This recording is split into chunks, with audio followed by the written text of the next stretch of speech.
Okay, good evening, everyone. My name is Kevin Featherstone, and I'm the director of the Hellenic Observatory here at the London School of Economics, and it's my pleasure to be hosting this evening's event.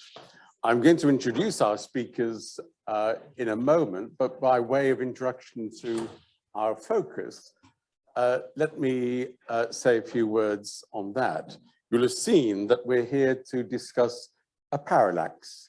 That is a set of events which is seen very differently by two opposing sides. And 1922 represented traumatic events as seen from both Greece and Turkey, but in distinct fashions.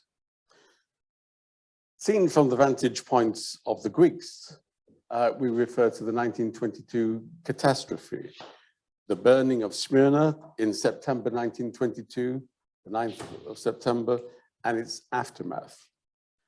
In order to convey the significance of the event for Greeks, let me read to you the introduction from a book published in 2008 by Giles Milton, Paradise Lost. On Saturday, the 9th of September, 1922, the victorious Turkish cavalry rode into Smyrna, the richest and most cosmopolitan city in the Ottoman Empire. Smyrna's vast wealth had been created by powerful Levantine dynasties, many of them British, that had lived in the city for 2 centuries. They helped to create a majority Christian city that was unique in the Islamic world. To the Turks, Smyrna had always been the infidel city.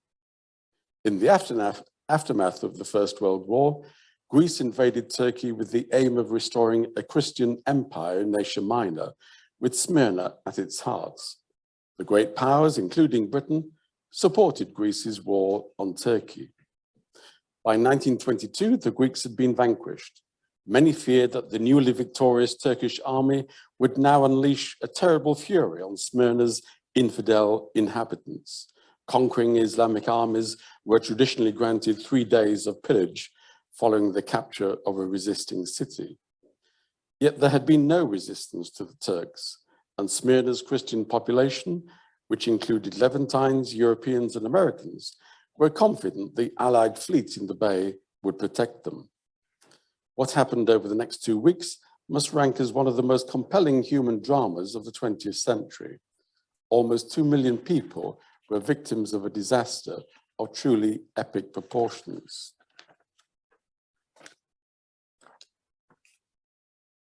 The withdrawal of Greek forces from Smyrna, or Izmir, was followed, of course, the following year by the Treaty of Lausanne of 1923 and its compulsory exchange of populations, an exchange of populations defined by their religious identity, Greek Orthodox in Turkey or Muslims in Greece. There were defined exceptions. The treaty did not involve Greeks in Constantinople or Turks in Western Thrace in the exchange. The results of the Treaty of Lausanne was that the overwhelming majority of Greek speakers in the world were now citizens of the Greek state, a state created out of revolution just 100 years beforehand. But there were major new challenges. 1.5 million refugees from Asia Minor took up residence in Greece, creating new suburbs around major cities like Athens, near Smyrna, etc. But Turkey, 1922 represents the culmination of Mustafa Kemal's campaign to drive the Greeks from Anatolia and to create a new nation. He had repudiated the Treaty of Sèvres of 1920, which had humiliated the Sultan and had greatly reduced the territory of the Ottoman Empire. Kemal had recently assumed responsibility for the war against the Greeks, and he initiated a new offensive to push the Greeks to the sea at Izmir. Within months of the Greek defeat, the Sultanate was abolished, and the following year, the Republic of Turkey was born in October 23.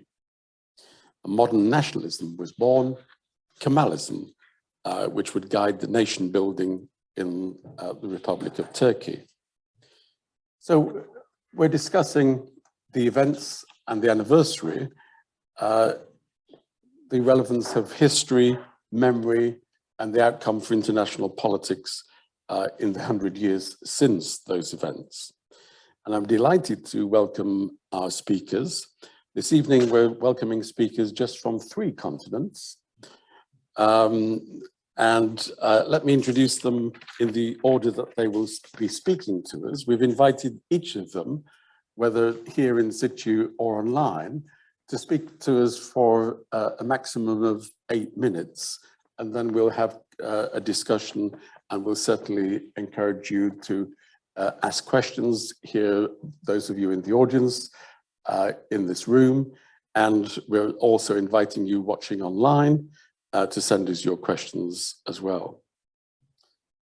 My colleague here sat next to me, Giorgos Giannakopoulos, is a lecturer in modern history at the City University of London. He's also the coordinator of the Global 1922 Project. He's a member of the Royal Historical Society, and he serves in the executive committees of the Modern Greek Studies Association in the UK and the Greek Politics Specialist Group of the PSA.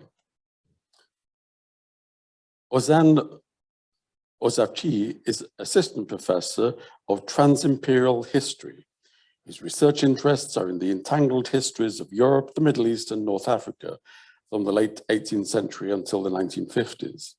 In his new monograph, Dangerous Gifts, Imperialism, Security, and Civil Wars in the Levant, 1798 to 1864, he analyzes the genealogy of Western armed interventionism in the Ottoman Levant in the long 19th century. He's currently writing his 3rd monograph, provisionally entitled The Invention of the Eastern Question, International Law, Capitulations, and Security in the Embassies of Sir Robert Liston. In his previous research, he's investigated the idea of liberty in the Middle East and the Caucasus, which resulted in the publication of his first book, Intellectual Origins of the Republic. Ioannis Grigoriadis is an associate professor and Jean Monnet Chair of European Studies at Bilkent University, senior fellow and head of the program on Turkey at the Hellenic Foundation for European and Foreign Policy, popularly known as ELIAMEP, editor-in-chief of the Southeast European and Black Sea Studies journal. He's published extensively on Greek and Turkish politics and history, and is a member of the Home Across, a European Research Council-funded research project exploring space, memory, and the legacy of the 1923 population exchange between Greece and Turkey. Elizabeth Thompson is a historian of social movements and liberal constitutionalism in the Middle East, with a focus on how race and gender relations have been conditioned by foreign intervention and international law. She recently published her 3rd book, How the West Stole Democracy from the Arabs, the Syrian Arab Congress and the Destruction of its Historic Liberal Islamic Alliance, published in 2020. It explores how and why Arabs gathered in Damascus after World War I to establish a democratic regime, in contrast to the prevalence of authoritarian nationalist regimes established elsewhere in the lands of the defeated Ottoman and Habsburg empires. The book also considers the long-term negative consequences of the destruction of the Arab democracy authorized by the Paris Peace Conference and enforced by the new League of Nations. And finally, but not least, my colleague Yaprak Gürsoy is the chair of Contemporary Turkish Studies at the European Institute here at the LSE. She's worked on Greek and Turkish politics from a comparative perspective, with a special interest in regime change and civil-military relations in both countries, including the period after the Lausanne Treaty and the exchange of populations. More recently, Yaprak's project on Turkey-UK relations was funded by the British Institute at Ankara, and this new area of research has led her to explore Turkish perceptions of the UK and the impact of emotions on international relations and politics. So welcome to each of you. Can I just test that everyone can hearers, those of you joining, the speakers joining online, perhaps you could just signal, wave, that you can see and hear us. Okay, wonderful. We're off to a brilliant start. So the Parallax, and George, over to you. Well, thanks, Kevin, and thanks for the invitation, and very good to see good colleagues and friends and people here. I'm a historian of international relations, and I'm working on imperial transitions, dissolutions of empires, imperialism, nationalism, and how they play out in Southeastern Europe and in Britain. So from this perspective, I just want to offer some introductory comments. I'll keep to my 8-minute pledge, and I'll touch on some of your introductory remarks. Just apologies, I'm reading from my phone. Again, to situate us in time and place, like this month, a century ago, delegates from Europe's great powers, in other words, the victors of Versailles, gathered in the Swiss city of Lausanne to discuss the future of the Near and Middle East. The Greco Turkish War of 1919 to 1922 had just come to an end. The victory of the Turkish nationalist movement meant the defeat of the Greek expansionist project, the Parallax, view, as we said. And that defeat, as Kevin mentioned, came with great catastrophe. And it's not only the annihilation of the city port of Smyrna, obviously, it is a destruction of the regions of Asia Minor's Christian populations. The end of the Greek-Turkish War brought to an end what many scholars have referred to as the Greater War Decade. A decade, not 4 years, of war, destruction, and humanitarian challenges, starting with the Balkan Wars and ending in Asia Minor. And I think this is a useful frame to think of these events that we're discussing today. To the extent that the Greek-Turkish War brings the decade of the Greater War to an end, the Lausanne peace process marks the end of the lengthy period as well of peacemaking, a period that starts in 1919 in Versailles, ends in Lausanne, and in the meantime, we have interesting cities that some of us know a bit about, others don't know much about, Saint-Germain, Trianon, Neuilly, and Sèvres, obviously. But 1922 not only marks the end of the Greek-Turkish War. To properly understand the parallax of 1922, I argue, we need to place the Asia Minor events in the wider context of imperial transitions and global world making. And 1922 is a flashpoint for this, a year that catalyzes developments that will shape the dynamics of the interwar period. Let's consider a couple of pointers, a couple of examples. The culmination of the Russian Civil War with the emergence formally of the Soviet Union. Raging humanitarian crisis in Central and Eastern Europe. Conferences deciding the security in the Pacific. Failed attempts to integrate Weimar Germany and Soviet Russia in the new international system. Nationalist and pan-nationalist movements challenging the legitimacy of Western imperial rule in the emerging Middle East. For instance, Egypt. 1922 is important for Egypt in some ways. So essentially, we're talking about a period in time and a symbolic year of world making, but world making that happens not only in conferences of rooms and hotels, the Lausanne conference lasts 6 months, right? But it happens in various sites with various actors involved in them. Now, seen in this broader canvas, the Greek expansionist venture in Anatolia is something I would argue more than an act of defense and protection of Christian populations. International historians do not dispute its imperial dimension. But it would be reductionist to argue that the complex story of Greco-Turkish entanglement is a simple story of an imperialist attack provoking a nationalist reaction. I'm not arguing that. What I would say sounds a bit abstract, but in the history of the region, the imperial and the national are really mutually constitutive. And that's something that we should always bear in mind. But now, leaving the national, leaving the imperial, let's turn to the international. aspect as we move on from 1922 to 1923 and the Lausanne. The process of peacemaking in Lausanne lasted 6 months, as I said earlier. It culminated in the formal recognition of an independent Turkish state. Among other things, it's a complex treaty, it's a lot of things are going on.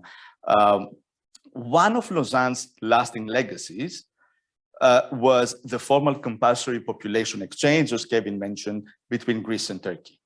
The new international order in the region, I argue, was crafted with materials from the past.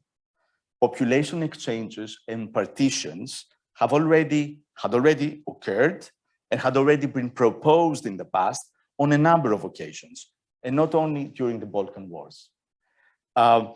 Suffice to note that the chairperson in Lausanne, the British imperial policymaker Lord Curzon, was the architect of the partition of Bengal in the 1900s. Or another example is the more familiar Greek-Bulgarian population exchange during the Balkan Wars, or even negotiations between Greece and Turkey in 1914 before the beginning of the war about a potential population exchange in some of the Aegean islands.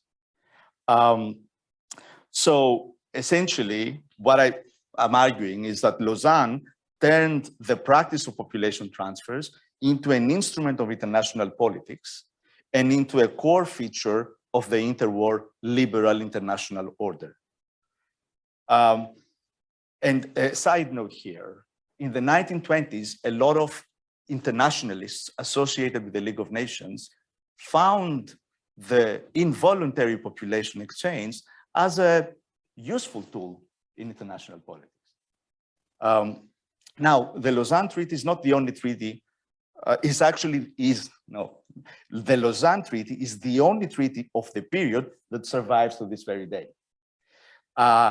Was it a departure from the Paris and Geneva centered international order? Did it mark, in other words, the beginnings of a revisionism that eventually led to the challenge of the Versailles Treaty, as some historians claim, because it revisioned the provisions of the Sèvres Treaty? I would argue that the Lausanne Treaty was the logical conclusion of a new international system built in Paris and Geneva, the center of the League of Nations. And this system put population politics and the pursuit of national homogeneity at its front and center. And this is a legacy that has shaped 20th century. And dare I say, shadows of this legacy, we even find it today in conflicts across the world. Consider, for instance, the use of some referenda as a means of, we see it in Ukraine, in the Russian action, as a means of gaining territory, etc.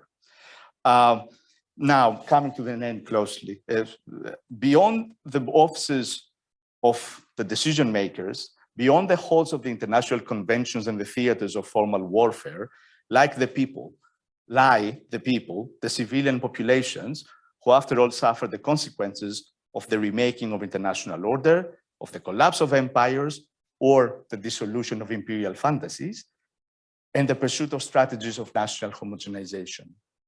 And scholars arduously excavate their stories. And we have a lot of scholarship on, memories, the experiences, and bottom-up approaches in trying to think about this, the people and their sufferings. And that's my final point, this process of uncovering sometimes reveals inconvenient truths in both sides of the Aegean. So I think on that point, I should end it here, and thanks for. Thank you, Giorgos, very much. Ozan, and Ozan is joining us from the Netherlands, from Utrecht. Yes, greetings from the Netherlands, from Utrecht.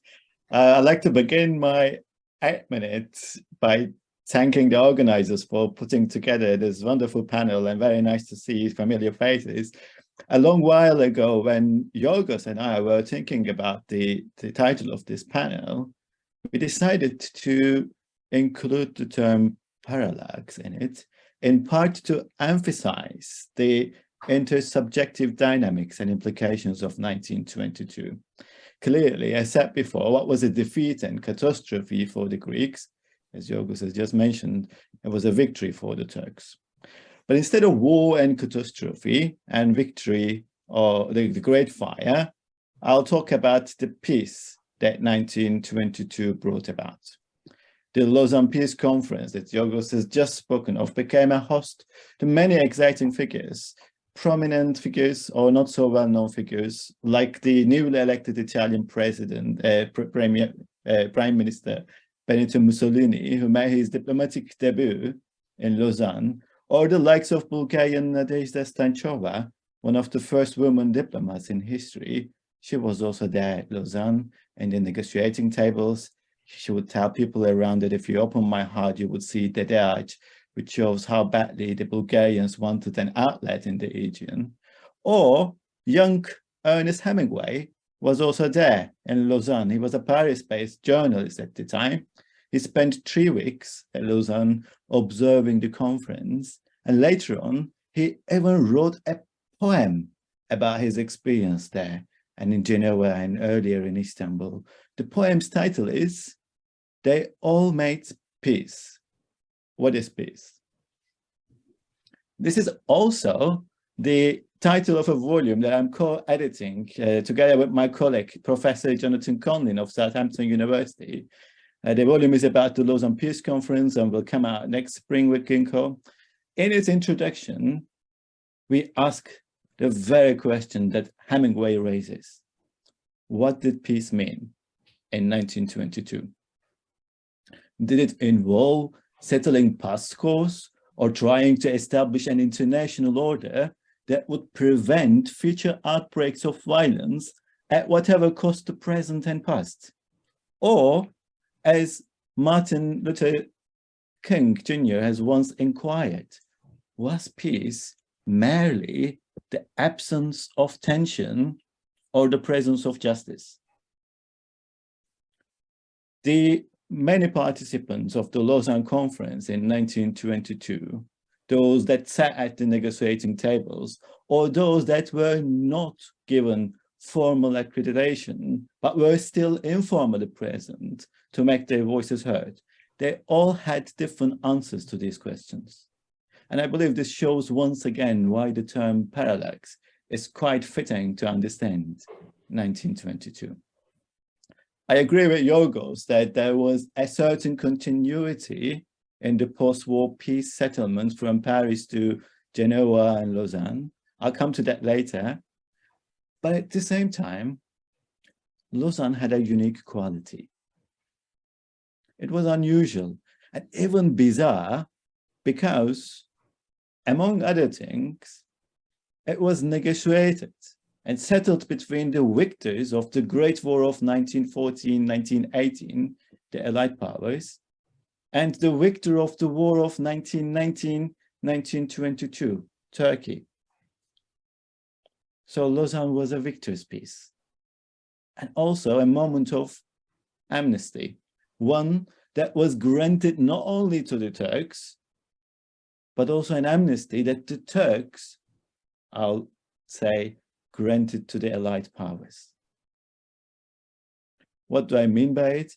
By this, I mean an amnesty for more than a century-long uneven interferences in Ottoman lands as pursued by the Turks, the annexation of Ottoman lands and antagonisms of sorts on both sides. For more than a century, the perception of the alleged relative weakness of the Ottoman Empire vis-à-vis its northern and western neighbors, and the question of how to deal with this weakness, the Eastern question, brought about endless armed interventions on the part of European powers, interferences to create autonomous regions within Ottoman lands, some of which were later annexed by one or another of the European great power. This period saw the first proxy wars in the Near East, the slow evacuation of occupying European armies, or unprecedented financial and legal control mechanisms, or what we may call the imperialism of the capitulations. It saw the opening of an entire empire to global liberal economy through symbolic violence. I wish I had more time to unpack this, but I'm just going to tell you the broader titles. And all this is to say that the Ottoman experience with the Eastern question was one of ontological insecurity, as the social scientists like to say, but I'm just a historian, so I prefer to use the word a deep-seated syndrome, which is usually associated in the literature with the Treaty of Sèvres, a notorious treaty from a Turkish perspective. But the origins of the syndrome I speak of, in fact, date back at least to the late 18th century, as I argue in my last book, to the emergence of the Eastern question. And I believe this syndrome, the fear of foreign designs to partition Turkey or curb its development, lasts to this date and makes Turkey a society particularly hospitable to even the most ridiculous of conspiracy theories, like the nonsense postulation that Lausanne Treaty expires in 2023. No, it does not. But this was only one side of the coin. On the other side was an equally tragic history of mass violence on the Christian populations on Ottoman territories, for example. Violence perpetrated by the Ottoman imperial regime and certain subjects, violence perpetrated on the Greeks, Armenians, Assyrians, among others, in the decades that preceded Lausanne. It wasn't called genocide back then, not before the 1940s. And nor did the Ottoman imperial elites call themselves empire back then, or imperatorluk in their native language. But regardless of its semi-colonization, the Ottoman Empire was also an empire, an imperial system of exploitation and violence, or as in the case of the 1910s, extreme violence. At Lausanne, there was also an Armenian delegation. With the support of the Americans and partially of Britain, the Armenian delegation tried to bring the Armenian issue to the agenda of the conference. What was the Armenian issue? Their goal was to acquire an Armenian homeland somewhere in eastern or southern Anatolia, so that the survivors of the genocide could return back, ready to forget, as one Armenian delegate put it, what happened in the recent past, the genocide. But for the Turkish delegation, an Armenian home in Anatolia was out of question. It was literally the first instruction of the Ottoman government to İsmet Pasha, the head of the Turkish delegation, who categorically rejected the plan. And then the Americans largely pulled their support from the Armenian cause when they offered the opportunity to enter into the Middle Eastern oil industry after the peace. All that imperial and nationalist violence was swiped under the carpet in 1922-23, when the two treaties of Lausanne were signed, one between Turkey and the Allied powers, and the other between Turkey and the United States. So the parallax here was not only about how historical actors saw and experienced war and peace. It was also about how economic and financial considerations affected political and diplomatic decision-making processes and vice versa. I gave you just one example, but we can expand this into other domains and fields. For the victors and signatories of Lausanne, peace brought about amnesty, as I said, mutual amnesty, and I would say, maybe I'm not quite agreeing with Giorgos here, I would say it brought about the establishment of a new imperial order in the Near East and maybe in the world. In this new order, Turkey was to remain largely independent. The Straits did not quite bring about 100% independence for Turkey, the Straits issue. And Turkey was not delivered from its deep-seated syndrome still. The Arab world remained under British and French mandates, which I believe marks one of the continuities from Paris to Lausanne. And the 1923 peace denied self-determination to those silenced or unheard voices at Lausanne. For them, the Lausanne peace meant the loss of their last hopes. For the Armenians, Assyrians, and I believe Elizabeth will explain it a bit, for the Arabs, it was the moment of injustice. For those who were displaced by the population exchange and who were unwelcome in their new environments, Lausanne meant losing their homes. So what is peace? If we come back to that question, well, that's a parallax. And given its uneven nature, another question remains. How then has the Lausanne Peace survived to this date? I believe that entails a discussion of its memory and framing in the Near East and the wider world, its implications for the Turkish, Greek, and other political culture, which makes me doubly curious to see what other speakers have to say about it. Thank you. Dankjewel, Ozan. And Kalispera, Yanni.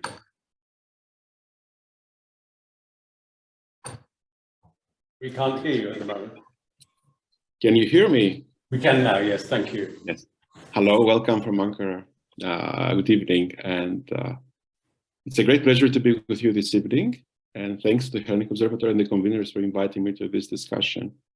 I will follow up on the very interesting points of previous speakers to highlight the role of the war and the Lausanne arrangements, the Lausanne Treaty, on shaping the fortunes and the lives of the millions of the Greeks and Turks that were affected by this. And in that respect, I think, as Ozan mentioned, we may be not talking about a parallax because it's a very sad story for both sides. And if we consider, of course, the beginning of the population displacements back in the Balkan Wars, or even before, like in the 18th, 19th century and so on, and onwards, we'll be seeing a process whereby, as René Hichon mentioned in one of her works, the unmixing of populations. Of course, this is very much typical in the context of the decline of the imperial order and the rise of a nation-state order.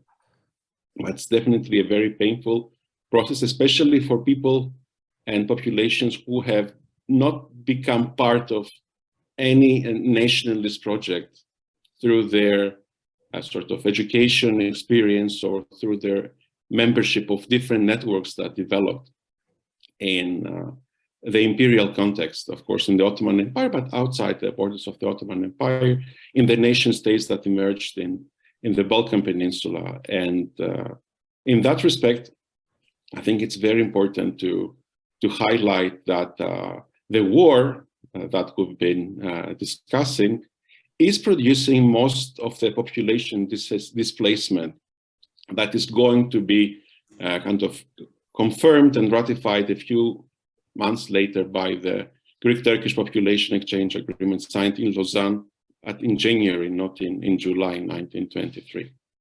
In that respect, this is something that, of course, nation states had pondered before. So the discussion of population exchanges were not introduced in the Lausanne conference. They were earlier.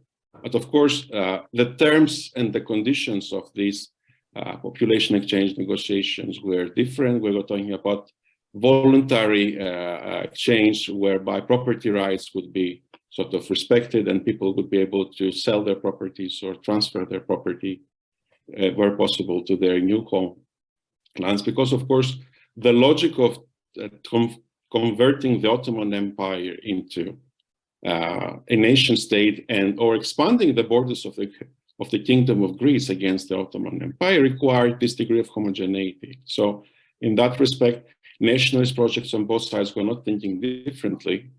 But of course, the reality is that this transition was very violent and very painful, and we talk about hundreds of thousands of human losses, and we don't talk about the Armenian case and the Armenian genocide, which is a parallel story to the story we're describing here.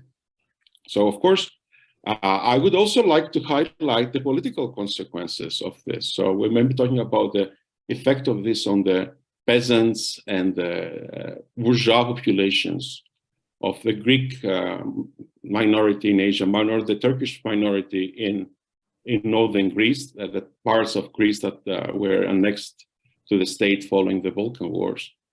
But I think it's important to highlight that this event produced profound consequences in the politics of both countries. So this massive influx of at least 1.5 million refugees to Greece transformed the population of the country. It triggered so many social and political dynamics that contributed later, for example, to the rise of the Greek Communist Party to the Greek Civil War, and in many ways he has informed developments in Greek politics until today. On the Turkish side, I think there's a very interesting dimension we need to highlight, the fact that there was this division of government. So there was the Istanbul government that signed the Sevres Treaty, but was then sort of challenged by the nationalists that were based in Ankara under Mustafa Kemal. To the extent that the Istanbul government took the burden of addressing the Armenian genocide, sort of trying to open up like a different relationship between the new Turkish state and what had happened in the late years of the Ottoman Empire. And this resulted in a situation whereby this completely nihilist position that was taken over by this Kemalist government in Ankara was eventually transferred to the new Republic of Turkey. And in my opinion, at least, this has contributed to several of the difficulties that Turkey has faced today to kind of to consider its historical past and sort of what has transpired in the late parts of the Ottoman history regarding, of course, the Christian minorities. But it also has addressed a sort of the rise of a very, very exclusivist understanding about politics. So liberalism has found no position in the Turkish public sphere, and this monist understanding of history, whereby it might be Kemalist or it might be a different sort of monist understanding of Turkish history and politics, has become dominant. And I think it has become one of the most interesting residuals, kind of like things that have remained with us until today when we talk about Turkish politics. And in that respect, I think the victory in that war, had it been for Greece, Greece could have been facing the responsibility of reinventing itself as a Greek-Turkish state. So because the number of Turkish population will be so big that the Greek nation state would have to reconsider itself. Of course, with the expulsion of the Greek population from Turkey and the Armenian genocide before, Turkey didn't have to face this as far as the Christian populations was concerned, but there was the Kurdish population that remained, that was, of course, fully supportive of the Kemalist and then Turkish nationalist movement against the Greeks and the Armenians, because their understanding was still confessional, like a religious one. But when the Turkish Republic stood on its feet, the Kurds realized that they had no space, no position as equals in that new republic. So in that respect, Kurdish question to some degree is a result of Turkey's, victorious Turkey's inability to address the question of diversity on the basis not of an imposition from outside, but as a sort of a decision that should have been an original one based on the decision of the Turkish civil societies and political elites. Of course, the population exchange and the war has produced other consequences as well. And in the project that Professor Featherstone mentioned at the beginning in my presentation, Home Across, we're trying to explore the architectural and cultural footprint of the population exchange. So we're trying to, and this is a project based at Eliamep, run by Kalliopi Amigdalou. We're trying to look into how the population exchange has changed, transformed the Izmir region, so the Izmir province, Izmir itself and its vicinity, as well as Attica. These were two provinces that were profoundly affected by the war and population exchange, because Athens and Attica received hundreds of thousands of refugees from Asia Minor. And Izmir, which used to be the home for hundreds of thousands of Greeks, also received hundreds of thousands of refugees from Greek Macedonia and from other Balkan provinces. So in that respect, we're trying to highlight how this change, this profound change is recorded in the buildings and the memories and the cultural life of these provinces. And I think that's a very good example of how Greek-Turkish cooperation can help shed light on a very bitter, very sensitive, but also very important part of our common history. So thank you very much. Thank you, Yanni, very much indeed. And let's connect with Washington and Elizabeth. Good afternoon to those of you in Washington. Good evening to the rest of you in Europe. Well, yes, the later evening in Turkey. Pleasure to be with you. Thank you for inviting me to this conference. And especially, I exemplify, I think, your theme of parallax, since I do not directly study the Greek and Turkish war, but I study people who watched the war and the exchange very closely. And in contrast to the kind of world making, at least nation state making, that the Turkish and Greek governments were engaged in, the people I write about in research are those who saw this moment in 1922 as a moment of world breaking, if you will. I'm going to show you a map very briefly because I study a part of the world you might not be familiar with. I'm going to talk, and my last book, as mentioned earlier by Professor Featherstone, is on the Greater Syria, which comprised at the time the current states of Lebanon, Syria, Israel, Palestine, and Jordan. All right, and people who established, the book is about people who established a state governing that region right after the war.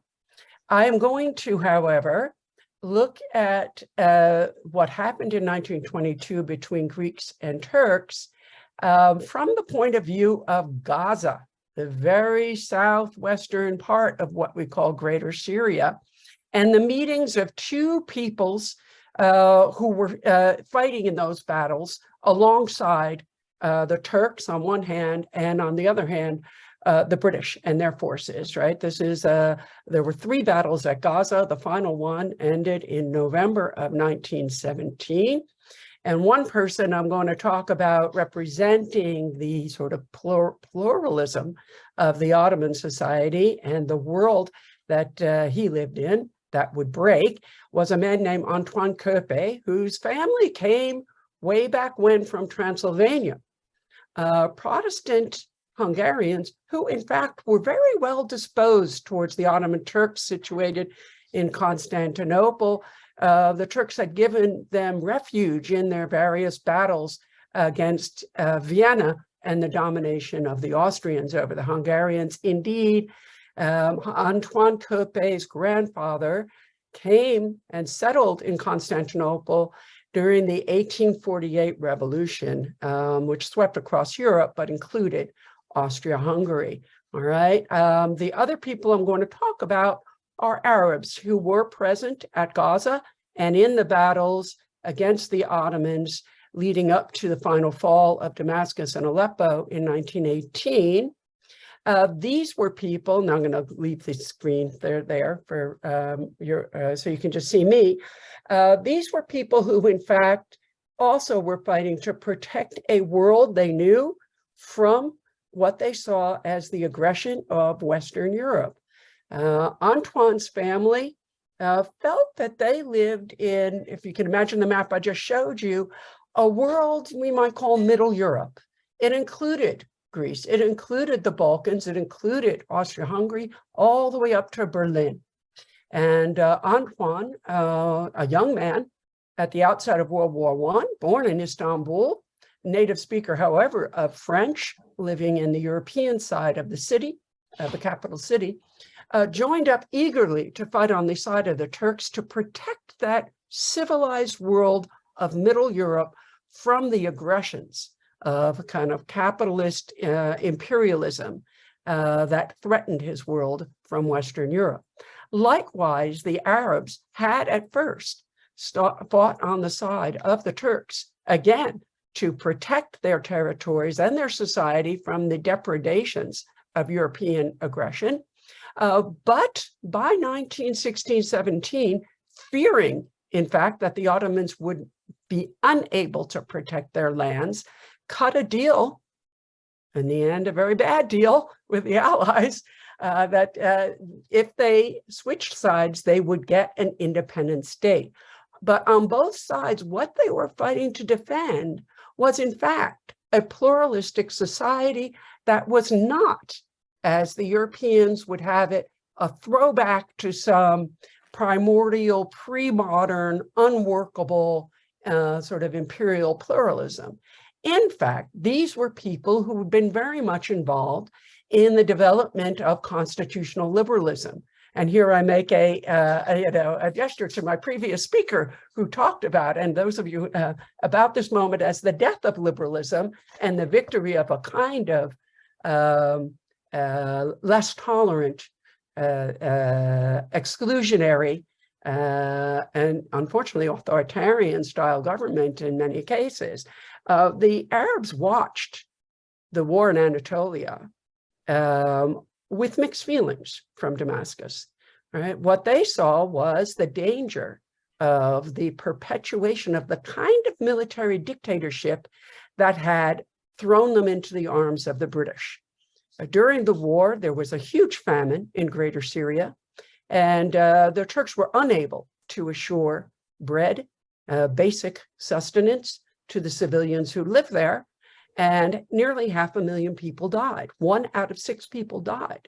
All right, this was the context for taking the very risky move of jumping into the Allies' camp. Now, let me just give you a little bit of a story of how these two stories come together in a story that ends with world breaking, if you will, a story that ends with, yes, the drawing of both very definite legal lines, who belongs to a state, who enjoys rights in that state, a kind of line demarcating a national membership overseen as part of the treaty-making process, but also a demographic line. Since the time of the Crusades, since the time of the rise of the first Arab empires and Islamic empires, there had always been people talking about Christian Europe versus Muslim Middle East, but that had never, in fact, existed in demographic reality until the population exchange. The dimension that I want to underline in my short time with you is that the underpinnings of creating a line by way of population exchange put Christians into what was considered civilized Europe inside of polities that had the privilege to enjoy rights under international law. If you were not civilized in the legal system inherited from the 19th century, you did not enjoy such rights, and you certainly did not have rights at the new League of Nations. The Arab Muslims had gone to Paris with the full intention of joining a new, wider liberal world system as imagined and promised by Woodrow Wilson. This was not the invention of Woodrow Wilson by any means. Woodrow Wilson was only giving voice to what they had already expected, that the universal pretensions of the French Revolution and its values taught in schools throughout the world would again now finally be made available to people who had fought on the good side of the Allies against tyranny, the Kaiser, and so on. Right. So they had,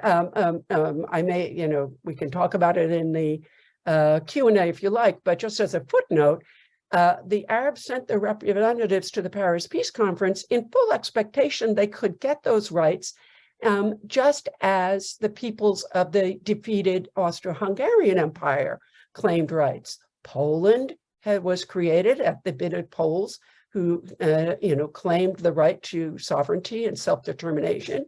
So had Czechoslovakia been created, and so would the Kingdom of the Southern Slavs, the future Yugoslavia. And so they used that same rhetoric in confidence that they would be treated the same because A, in 1914, they had been citizens of a sovereign country. They had not been colonial subjects in sub-Saharan Africa or in Pacific Islands, subject to Germany or Japan or another defeated power. They were sovereign people who had elected people to Congress and participated in a constitutional revolution in 1908. Second, their friends, many Arabs who had settled in the Americas, including the United States, knew that the American government recognized Syrians as white people, and white people deserved rights, didn't they? But the question was, would Muslims get rights? All right. On the other hand, my poor man, Antoine Crépé, a man without a country, he would soon find out, also thought that he belonged in European society and would carry rights, and that his comrades in arms, the Turks, would recognize those rights. And so let me just give you his little story in the few minutes. Oh, I don't have any minutes left. So I noticed in the 1 minute I'll give myself, if you don't mind. Antoine Crépé fought in the Third Battle of Gaza. He returned to Istanbul after the war. He married his Greek sweetheart and took a job on the Black Sea for a mining company.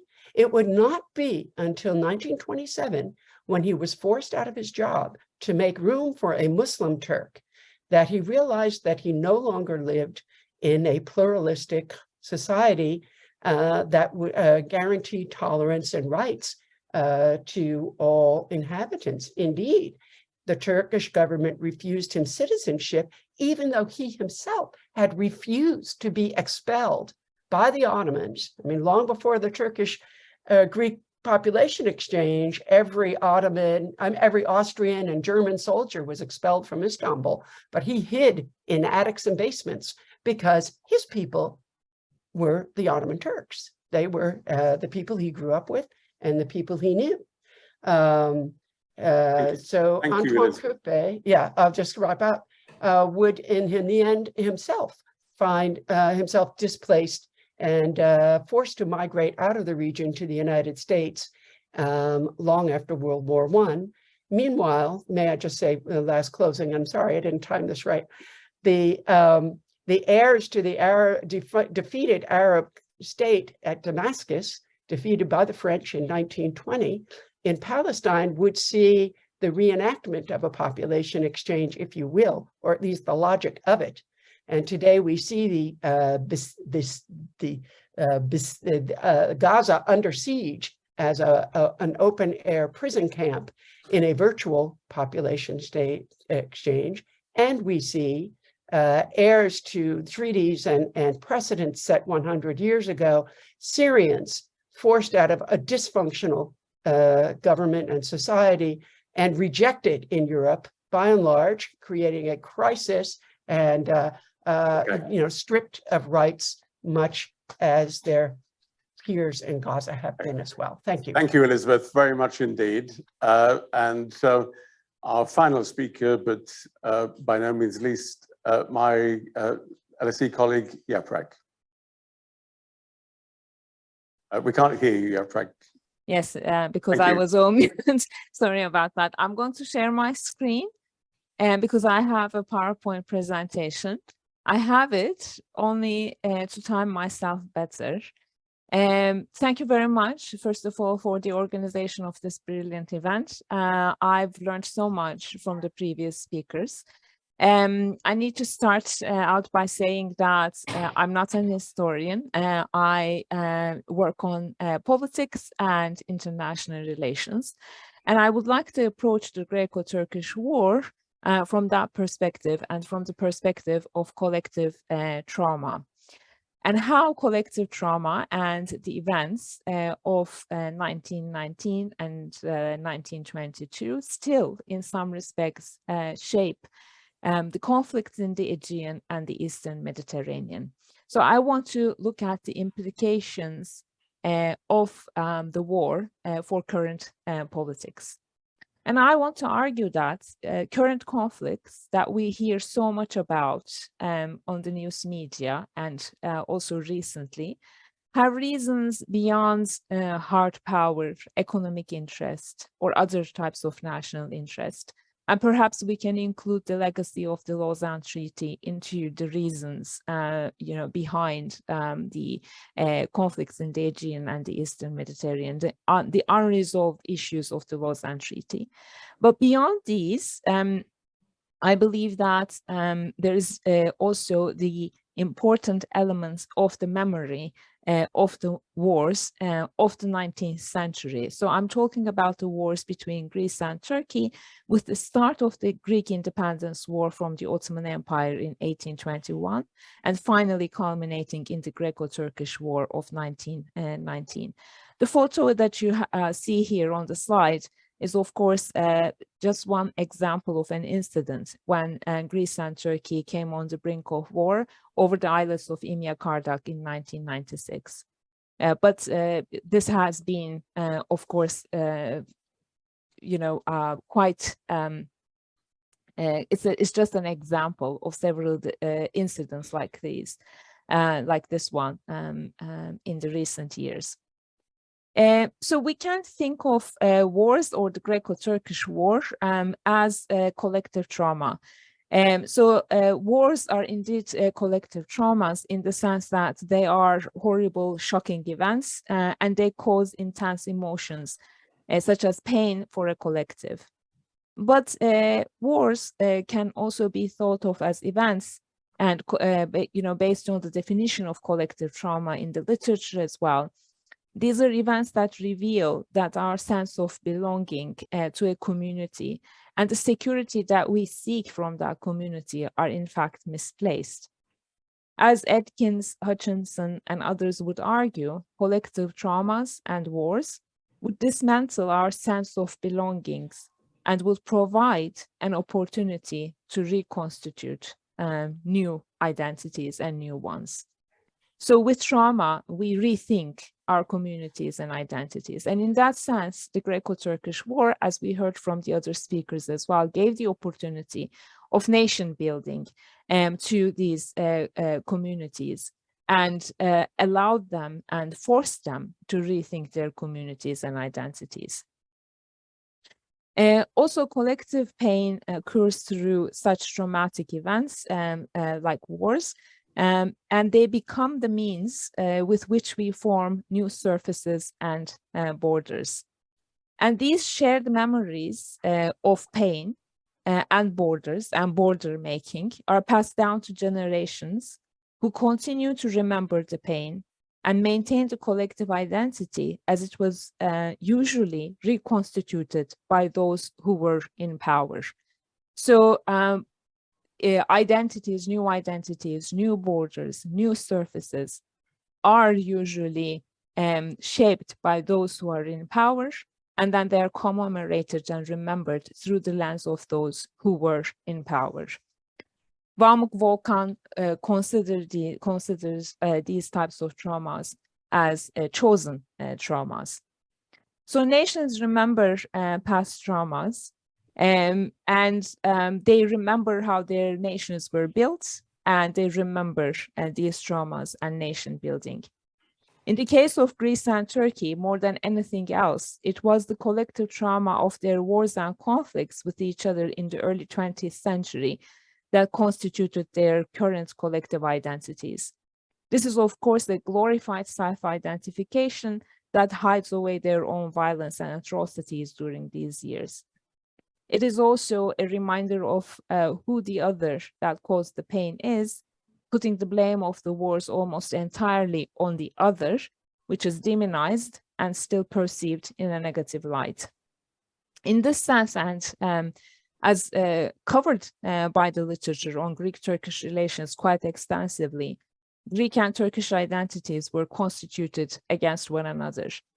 Through negative perceptions of each other, the two nations can remember who they are.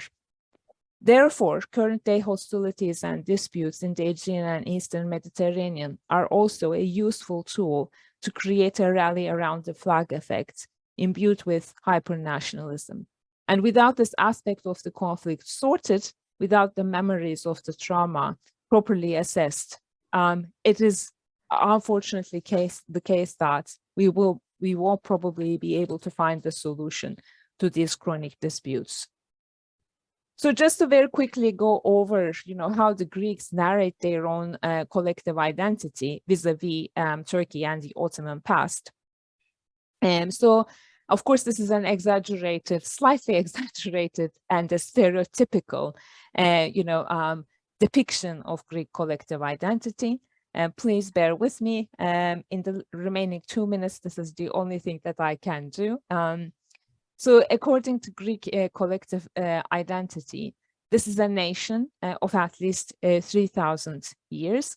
Modern Greeks are the direct descendants of the ancient Greeks, and importantly, through the Byzantium Empire. So the descendants of they're the descendants of the ancient Greeks through the continuation of the Byzantium Empire. But then that empire was dismantled by the Ottoman conquest of Constantinople in 1453.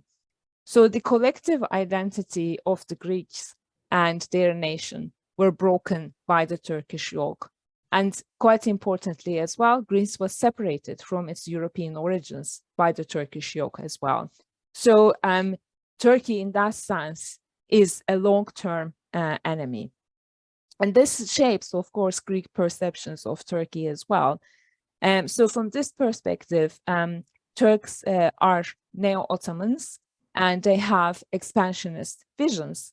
So currently, this expansionism means dividing the Aegean, encapsulating the Greek islands, controlling Cyprus, and perhaps even invading Greek Thrace from the land border.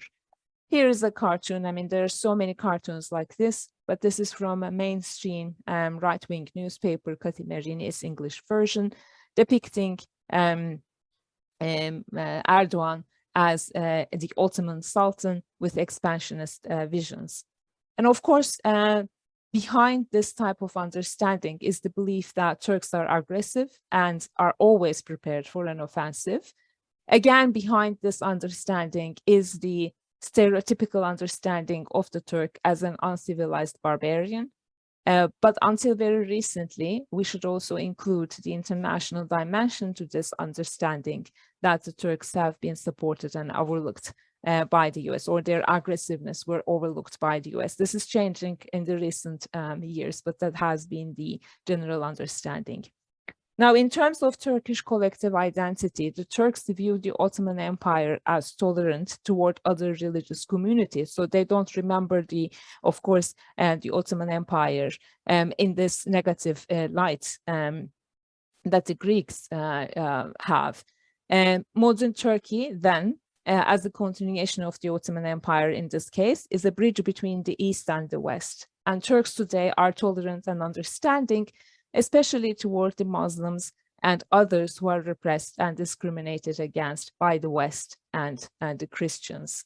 So it's part of Turkish identity to be tolerant and understanding of the repressed in world politics.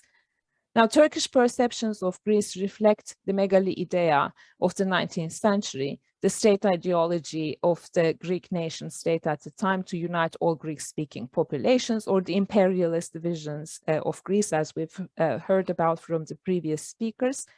And the belief that the Greeks still have this type of vision and they want to turn the Aegean into a Greek lake, landlock Turkey, unite with Cyprus, which they have tried in the past but failed. Now they're doing that through the EU. And more importantly, and most importantly, the Greeks are the spoiled children of Europe and the West. Here's a cartoon that depicts this understanding of Greece from the Turkish perception. So in summary, the memory of the wars of the 19th century and early 20th century has shaped Turkish and Greek identities and their perceptions of one another. However, and I want to end on this optimistic note, collective trauma and war are not only the chosen traumas of the Greeks and the Turks, or the chosen traumas of the Greeks versus the Turks. It is also a shared memory of history and pain.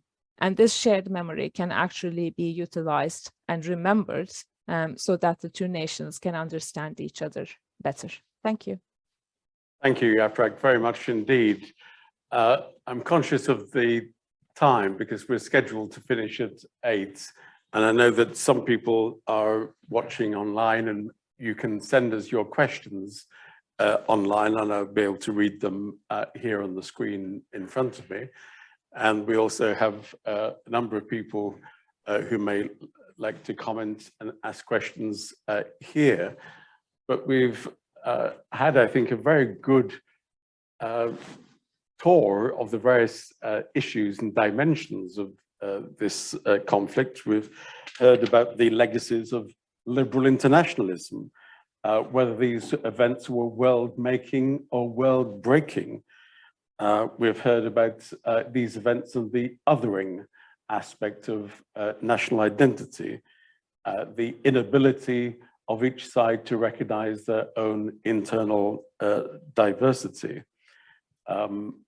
I think Ioannis referred to René Herschon's notion of the unmixing of populations, and we started off with Ozan's basic question of what is peace, and we've finished with Yaprak talking about the legacies of the Treaty of Lausanne and these particular events as structuring subsequent bilateral relations. So that is a hell of a lot of issues for us to consider, and let me simply open up immediately to the audience here or online, and we've got a number of contributions. Can you just say who you are, Vasily? Am I? Yes, you are now. Vasilis Manastigiotis from the Hellenic Observatory, LSE. So I don't know who I'm addressing the question to, but it's just kind of a collection of thoughts. You focused, all the speakers actually, excuse me, on this kind of the population exchange as something that kind of homogenized and created, moved from the imperial past to the creation of the nation state in both Turkey and what is now Turkey and what is now Greece. And then we have that less effectively in the other parts of the Ottoman Empire. But of course, the nation state has these two dimensions. One is kind of maximize the difference with the other, but also homogenize internally. Can we say, there was a mention that Turkey was less successful in, resolving the Kurdish or integrating the Turkish and also other populations in its territory. Can we say that part of the kind of the modernization, how successfully the modernization program is evaluated, and who belongs to the West and who is in the East, and the barbarians and the uncivilized and all these things, has to do with how effective the internal homogenization project was. Because in Greece, I mean, anecdotally of stories that it was painful, but it became very effective. And then we reached the point where 99% of the population in Greece thought that they are direct descendants of the ancient Athenians. Whereas in Turkey, as I understand it, that's not at all the case. Okay, I'm hoping that our speakers joining us online have heard that question. Yes, okay, that's good.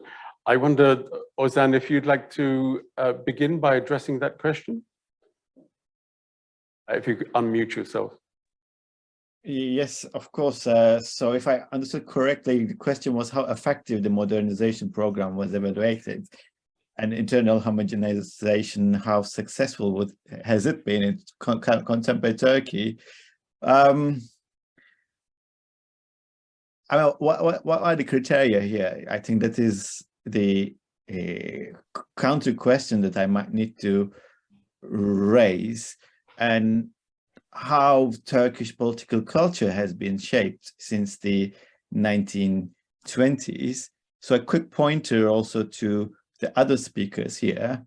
In Turkey, in the 1920s and 30s, the most authoritarian figures, even those that were flirting with fascist ideas like Recep Tayyip, considered themselves as liberals. They were politically liberal, economically not. Morally, well, let's not go into that.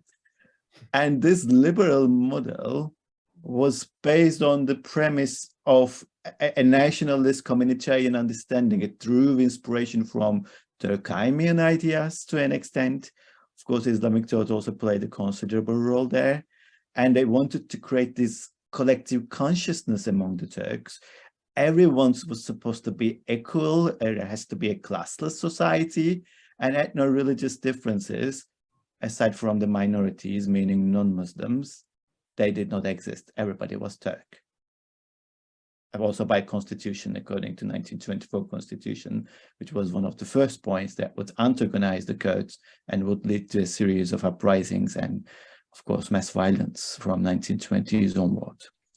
So if you look at the current day paradigms, discussions in Turkey, jumping from 1920s to today, how the arguably more liberal political parties in Turkey, like the HDP, that is more tolerant to diverse communities, ethno-religious communities, how they are seen as a threat to mainstream narratives and political cultures. We see that there has been a considerable degree of homogenization of Turkish mentality, Turkish political culture, into thinking about Turkish society through the parameters of Turkishness, Sunni, or being Sunni, or ethno-religiously speaking, and the other ethno-religious identities, be it Alevi or Kurdish, have usually been seen through that lens of what I previously called syndrome, as threats, as foreign machinations to upend or curb Turkey's development. So this is a big question with a big answer. I'll stop here. Thanks, Ozan. Let's bring other people in. Yanni, I wonder, you're in the unique position of studying identity questions and bilateral relations. Vasilis's question posed the point about internal homogenization issues and the consequences for bilateral relations. Do you have any comments on that?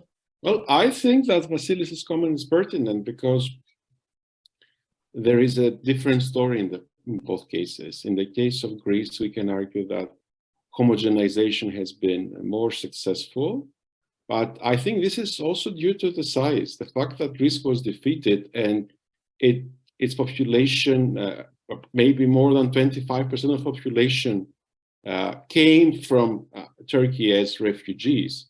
So this allowed for the state to pursue a more successful homogenization project. In the case of Turkey, the fact that Turkey won the war and maintained this huge land as the territory of the Republic of Turkey, despite all these uprootings and genocides and expulsions and massacres, there was still quite considerable degree of diversity. And although we can argue that the Kemalist project appeared to be largely successful, it integrated millions of Turks, people of diverse identities into the modern Turkish nation, there was a sizable part of the Kurdish population mainly that refused to join this path. And this has been one of the essential problems that Turkey has been facing throughout its history. In that respect, we can argue that this problem still shapes the inability of Turkey's democracy today to address the Kurdish question. So in that respect, and we can even argue that all these discussions now and this Erdogan's attempt to provide a counterweight to Ataturk and sort of provide an alternative vision of Turkishness is also a very interesting kind of challenge to the success of the Kemalist modernization project. Thank you, Yanni, very much indeed. Can I just check, do we have Michael Llewellyn-Smith online? I think he would like to make a comment on Greek collective identity in relation to the Greek-Turkish war. Is that correct? So yes, Michael Llewellyn-Smith is joining us on screen. Can you unmute yourself, Michael, please?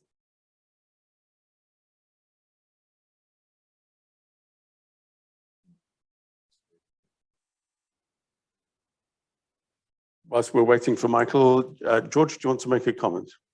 Okay, so jumping with two very brief comments from the discussion. And so one point I just wanted to make a kind of come back to this, and it was mentioned. Indeed, the population exchange, convention happens early on in the story, meaning early 1923. But we shouldn't forget that these kinds of things we're talking about now, treaties and things, are processes. And there are processes and they take time.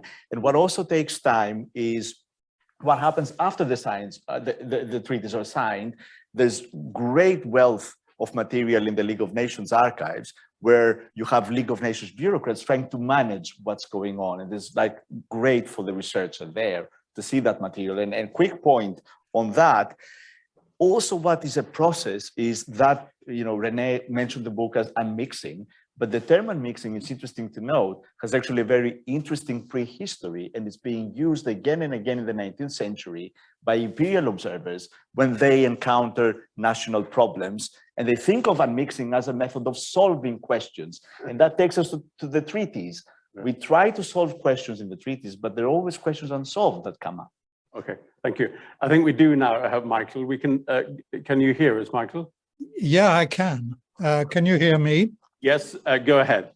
Right, thank you very much. I was reflecting on what the last speaker said about collective trauma and collective memory, and wondering in the Greek case about the political effects of the exchange of populations and the end of the war between Greece and Turkey.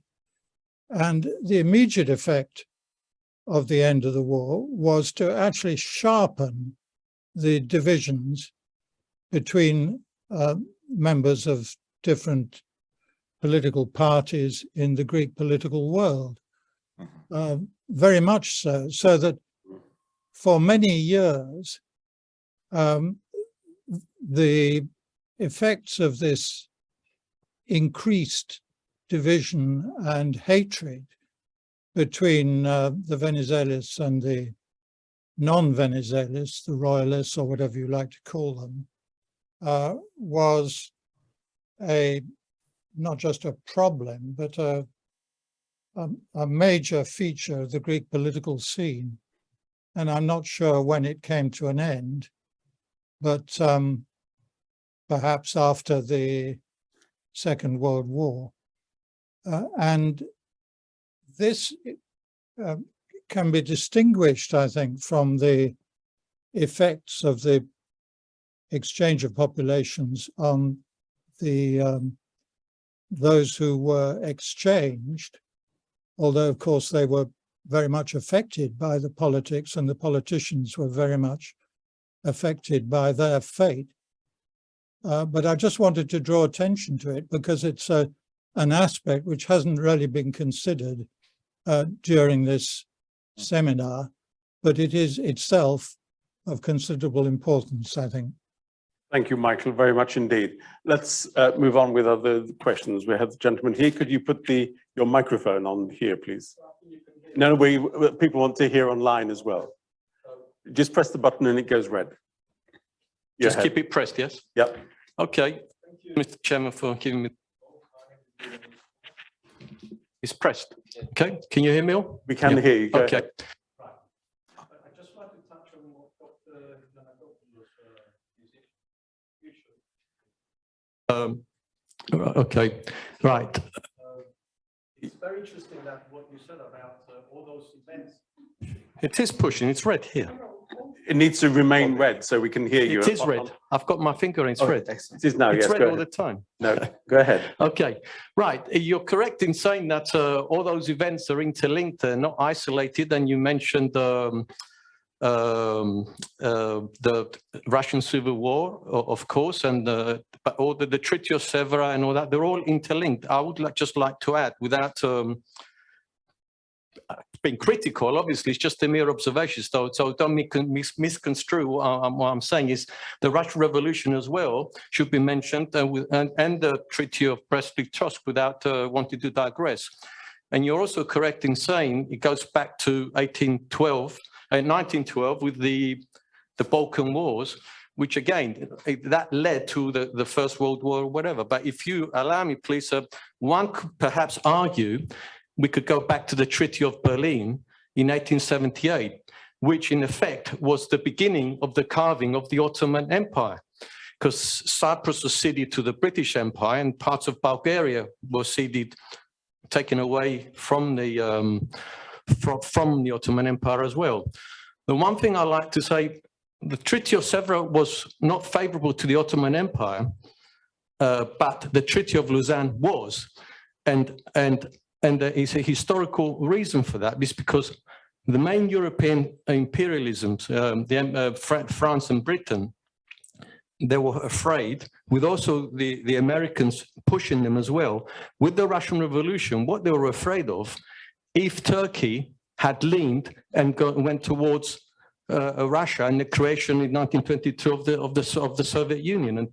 And why do I say that? Because from 1920 to 1922, Bolshevik Russia supplied arms and about 200 kilograms of gold ingots to the Grand National Assembly, as you're well aware. Okay, and in March 1921, there was the Treaty of Moscow, which was signed by Bolshevik Russia and the Grand National Assembly. So I would just finish and say, you said that the only treaty in existence of that period is Lausanne. The Treaty of Moscow is still in existence to this day, because it was Bolshevik Russia. Thank you. Let's invite George to respond.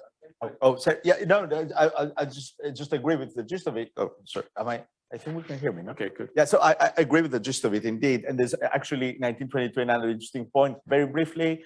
And we have the beginnings of a very interesting Turkish-Soviet-Russia relationship that focuses on economy and trade, and it has been understudied in some ways, actually. And yeah, I mean, I agree. You have agreement. Okay. Other questions or contributions? Please. Ioannis, please. Ioannis, Tufts University, visiting the LSE. My question is factual, actually. In Greece, there's an enormous popular interest in the 1922 100 years. In Turkey, there is a huge political, part of this. But is it a popular interest in 1922? That's my question.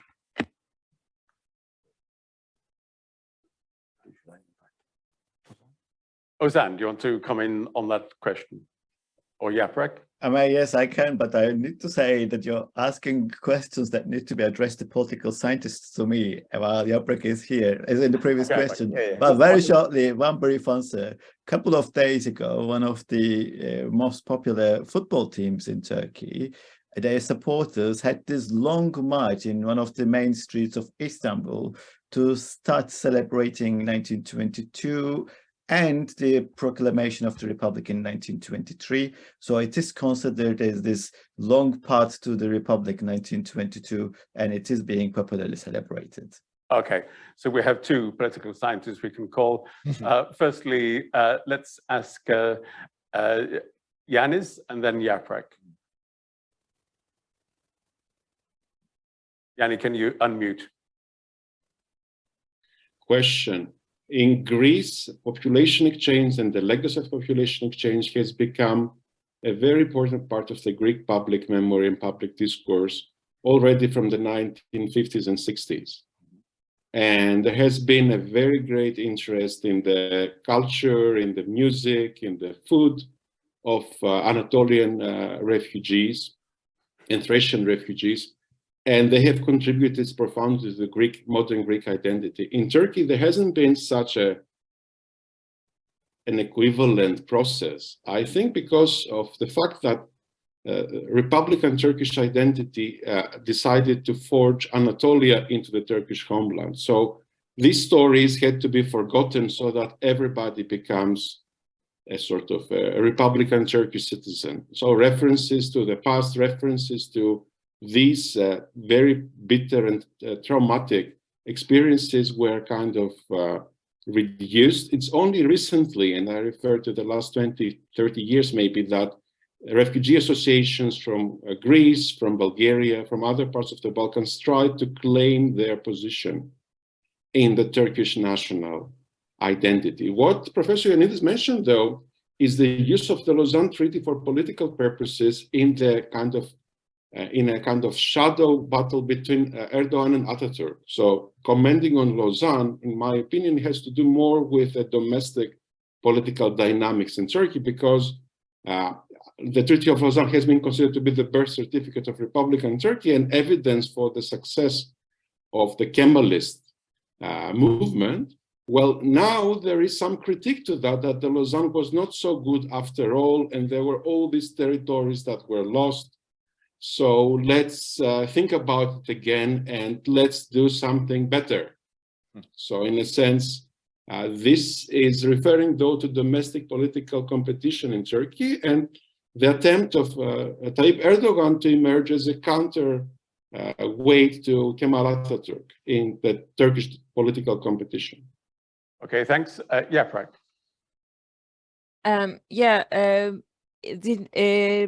The 100th year of the anniversary of Izmir's liberation was celebrated with a series of events. There was a concert by a very popular singer, which was attended by, I don't know how many, but huge crowds, and partying on the streets of Izmir. So for Izmir, 1922 was definitely important and something to celebrate. But because of the political climate and the polarization that Turkish politics currently has, of course, all of these like celebrations have other meanings. And so I think the question was very well put. So it doesn't become something that homogenizes the Turkish public. And in that sense, you know, the celebrations in Izmir were almost also like a protest to the current government. And at the same time, I would like to stress that in public memory, currently at least, 1923 overshadows the Lausanne Treaty and the victory of the Greco Turkey. War 1923 is, of course, the birth of the Turkish Republic. And there is almost a separation of 1923 from Lausanne. So the discourses around the Lausanne Treaty are completely separate, and the discourses almost completely separate than the discourses around 1923, which is you know, celebrated, but not necessarily questioned as much as Lausanne. Thank you, Yaprak, very much. I'm going to take a written question, which is sent to us from a PhD student at Northeastern University in Boston, Massachusetts, Hussein Kurt. And I'm just reading this for the first time. My question is for all, but particularly to Professors Ozan and Yaprak. It's a little bit speculative. Do you think if the Turkish nationalists had come up with a more inclusive new national identity based on the territorial notion of Anatolia and being Anatolians among the Muslim inhabitants of the country by 1922, how feasible would it be to unite the population successfully and create a politically stable state apparatus instead of ethnic as well as constructed Turkishness? Did Kemalists consider such an identity at all?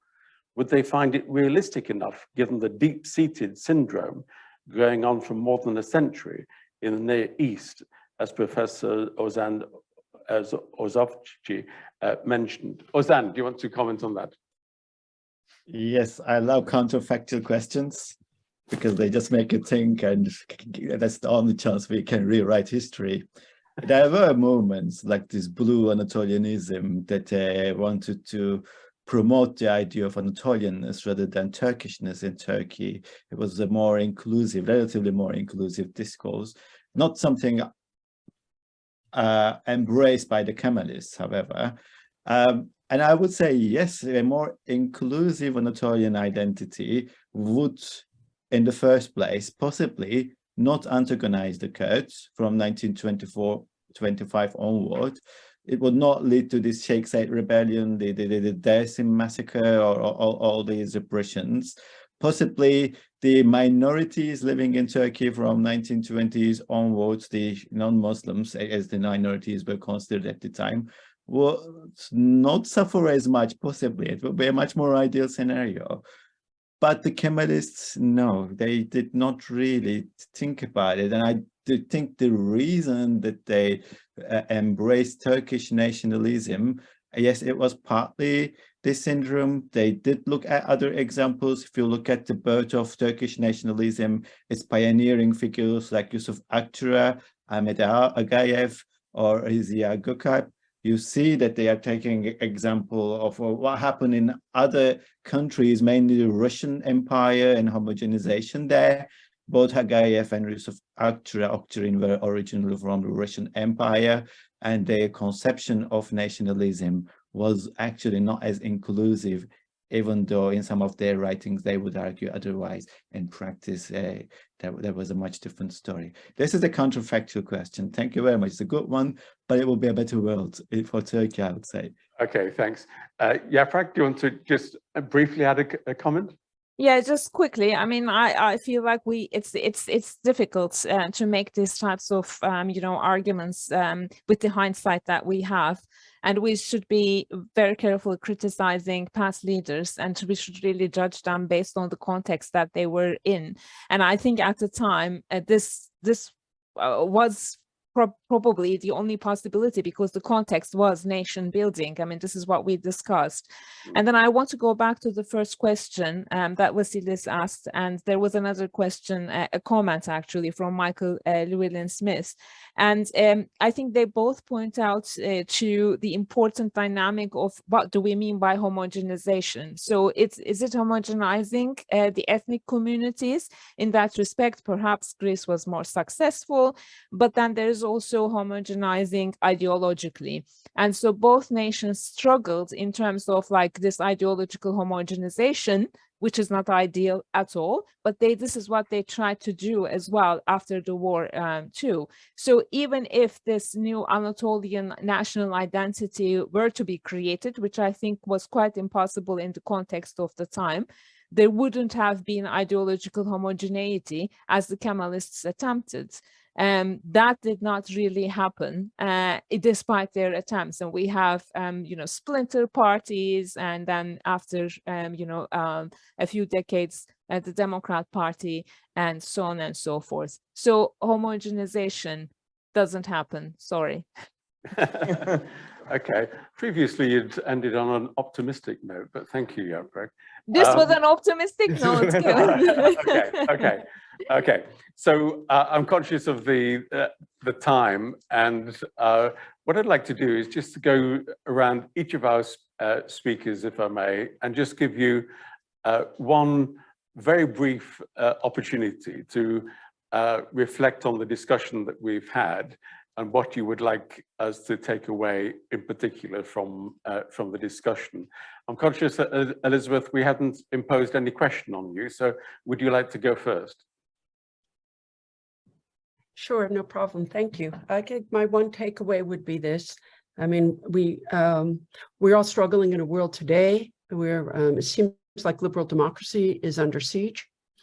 And although the suffering of the hundreds of thousands involved in the exchange and those who died in the war remain important legacies, as important in my mind is the fact that the Turkish representatives at Lausanne did not stand up for inclusion of non-Christians in the so-called world of civilized nations who enjoy rights.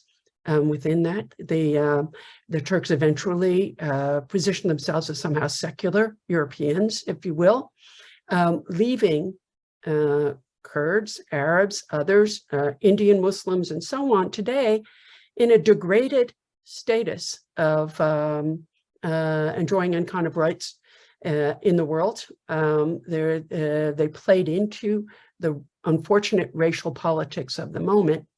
And when we look at what's happening in Gaza, when we're looking at what's happening with the Syrian refugees, and unfortunately, the backlash against them, understandable in Turkey today, nonetheless, that moment created a whole reservoir of peoples who did not enjoy rights and still don't a century later. Thank you. Thank you, Elizabeth. Very important points. That's a great final comment. Yanni.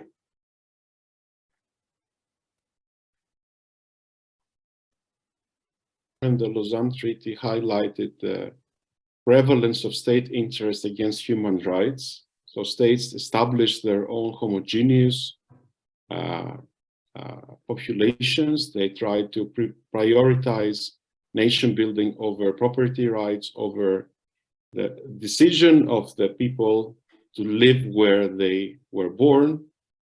And that was considered to be a great success, where a century later, I think we've advanced our understanding of this, and human rights have been considered to be a priority.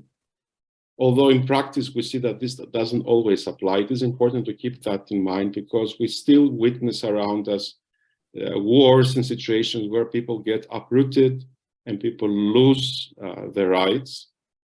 And it is important to consider this when we witness new tragedies around us. And we need to consider the importance of protecting humans over state interests. Thank you very much. Yaprak? Yeah, my key point is that we shouldn't find ourselves in a competition of past traumas and competition of pain, whose pain was more painful. Let's not judge the past with our current understandings, and let's learn from the past mistakes and find ways to share our sorrows for a better future. Thank you very much indeed. Ozan? Well, Yaprak was so nice. I can say maybe we need to go back, also think about 1822. While we are thinking about 1922, there was a Greek Revolution, Greek War of Independence there, massacres, violence. At the time, Michigan massacres, but whatever, massacre is a 19th century term though. In 1922, we talked about a similar story, where in 2022, and we are talking about how important it is to think about pain, reconceptualize pain. But at the same time, we should not forget the fact that historical context is important, but within that context, humans had options to choose in one way or another. Massacre was not the only choice, or violence wasn't the only choice. And the fact that people have gone through syndromes and pains of sorts can as well be utilized for political ends today, as they are being done through the Treaty of Lausanne, how it is being used as an instrument, weaponized to incite antagonistic sentiments, especially on the part of the Erdogan regime. So I think it's something that we need to be careful. Yes, we need to learn from history, but we shouldn't also leave ourselves to the complacency of thinking that people have to act in a certain way because historical context dictated it. That wasn't the case. And one small note, the Ottoman Empire started to be carved out not from 1878 onward, as one of the speakers said, that goes back to late 18th century, to the at least to the Greek project of 1780s, the project of Catherine the Great. That's my final words. Thank you. And let's finish with the originator of the panel, Giorgos. Thanks. Well, I mean, everyone's spoken so eloquently. Really, I don't really want to add anything more other than say just an angle. You know, thinking about treatises and processes, we tend to think even today in international politics on how to solve questions, right? And we tend to, you know, conceptualize things in terms of questions that seek solutions, and then we try to apply solutions. And I think if we really go, as a historian, I was putting my historian side, if we go back in that moment of time, the Lausanne moment in time, then we'll find, you know, where, you know, how territories, how populations are being weaponized in an effort to solve territorial problems, but problems that the solutions imposed demonstrate that they can never be solved. So that's why we're talking about the Lausanne Treaty today, and we'll be talking about treaties like this for a long way to come. We just need to reshift the way we conceptualize national problems and the kinds of solutions we apply for them as an international community, as in international politics anyway. So I'll end it here, I guess. Okay, before I thank each of our speakers, can I just mention that, of course, this evening's discussion is being recorded and will be available as a podcast and a video on the website of the Hellenic Observatory, on Facebook and on YouTube. The Hellenic Observatory's next research seminar will be this coming Tuesday, and that is Professor Sofia Vassilopoulou, Professor of European Politics at King's College, London, who will be speaking about political trust and satisfaction with democracy in Greece in comparative perspective, 1986 to 2020. So do please join us at 6 o'clock next Tuesday. Yes, 6 o'clock next Tuesday. Thank you very much indeed. And again, just before thanking our speakers, we're inviting everyone who has joined us here for a wine reception outside, so we can continue the discussion. There has to be some cost of joining us virtually, and I'm afraid that is it. We won't be sending you a case of wine because we couldn't actually agree on the ethnicity of the wine that we should be sending you. But thank you to each of you who have joined us online, and George.